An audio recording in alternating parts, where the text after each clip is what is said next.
Je m'appelle Leïla, j'ai 19 ans, je travaille dans une boulangerie-pâtisserie-chocolaterie en alternance et je fais un BTS MUC au lycée La Providence à Blois.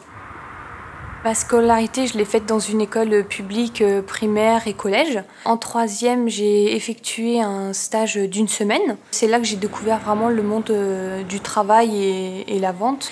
Après sortie de troisième, j'ai décidé de faire un CAP, vente, en 2 ans. Donc j'ai contacté Madame Marquet. Elle m'a répondu oui tout de suite. Donc elle m'a prise pour 2 ans de CAP. Après, j'ai décidé de faire 2 ans de bac pro, commerce. J'ai obtenu mon bac et après j'ai décidé de faire un BTS MUC dans la même entreprise. Par contre, tu t'en dis un truc?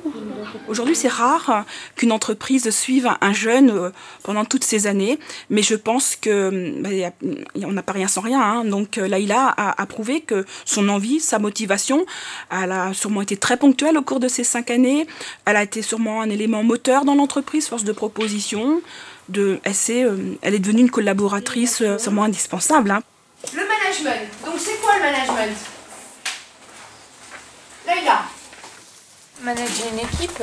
Alors, le management, c'est manager une équipe. Maintenant, je comprends pas ce que c'est que le mot manager. Après, le mot manager, c'est briefer, débriefer une équipe. Alors, il y a du briefing, il y a du débriefing. Le programme qui l'attend, c'est vrai qu'en première année, on est très axé sur le marché. Comment on détermine l'offre, comment on détermine la demande, quels sont les comportements des consommateurs.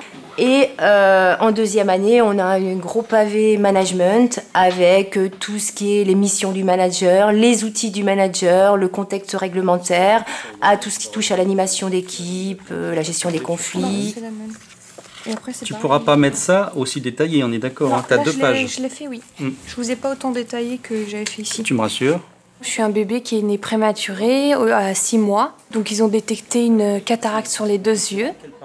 Donc le médecin a pris la décision de m'opérer directement sur l'œil gauche.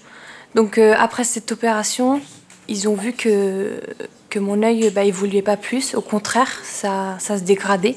Et à l'âge de 5 ans, on a remarqué que j'avais plus du tout de vue sur l'œil gauche. L'œil droit, suite à plusieurs opérations, exactement 19, donc l'œil est plus abîmé et plus fatigué un petit peu quand même. Donc c'est pour ça que j'ai perdu un petit peu de vue aussi sur l'œil droit.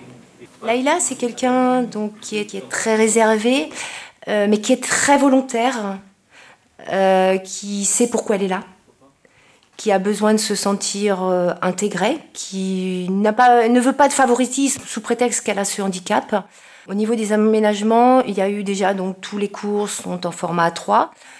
Un tiers-temps va lui être accordé, puisque moi je me suis aperçue notamment, je l'ai fait lire des documents, la difficulté de lecture, même sur un format A3, donc elle accroche sur certains mots.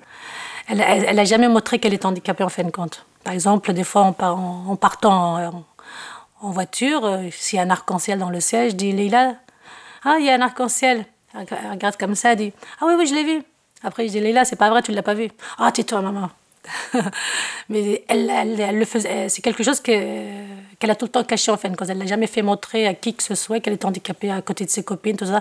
Et ça, c'est un caractère propre à elle, ça. Alors, Leïla, elle a commencé vraiment à être une petite main, à la vente, voilà, faire beaucoup de choses manuelles. Et là, maintenant, pour moi, c'est une seconde. Avec ceci, madame. Donc 2 €, s'il vous plaît. Elle est battante, donc elle veut le poste à responsabilité. Elle aime les responsabilités, ce qui fait qu'elle anticipe mes besoins. Et si je m'absente, sur elle, je peux vraiment compter. C'est quelqu'un de droit, de sérieux. Elle peut gérer les commandes, l'accueil du client. Elle fait toutes les mises en boîte aussi des chocolats, parce que c'est quand même très particulier. C'est minutieux. Et elle fait aussi tous les paquets cadeaux. Et elle y arrive même très très bien. Moi, les astuces que j'ai, par exemple, côté professionnel, c'est surtout le toucher, en fait, que j'ai. Par exemple, disons, un truc tout bête, le scotch.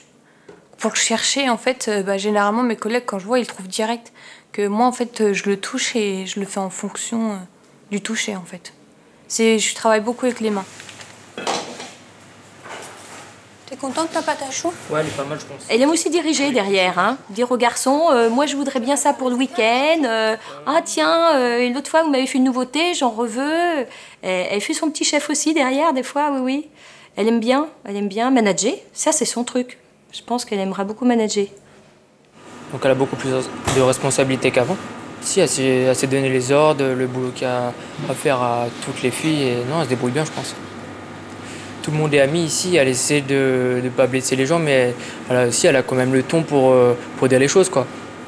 Bah, le ton d'un manager, quoi. Quand on est handicapé, on travaille plus que les autres. Elle fait beaucoup d'efforts, elle travaille beaucoup pour être au même niveau que les autres, en fin de compte.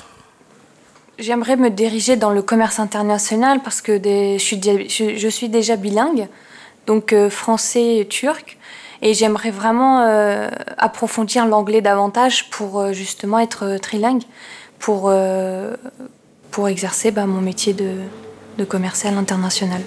Moi, en fait, dans mon handicap, ce qui me pose vraiment problème, c'est le permis. C'est-à-dire de voir les gens de mon âge qui conduisent ou qui me posent la question pourquoi je ne l'ai pas. Donc je leur dis généralement que j'ai pas le temps de le passer.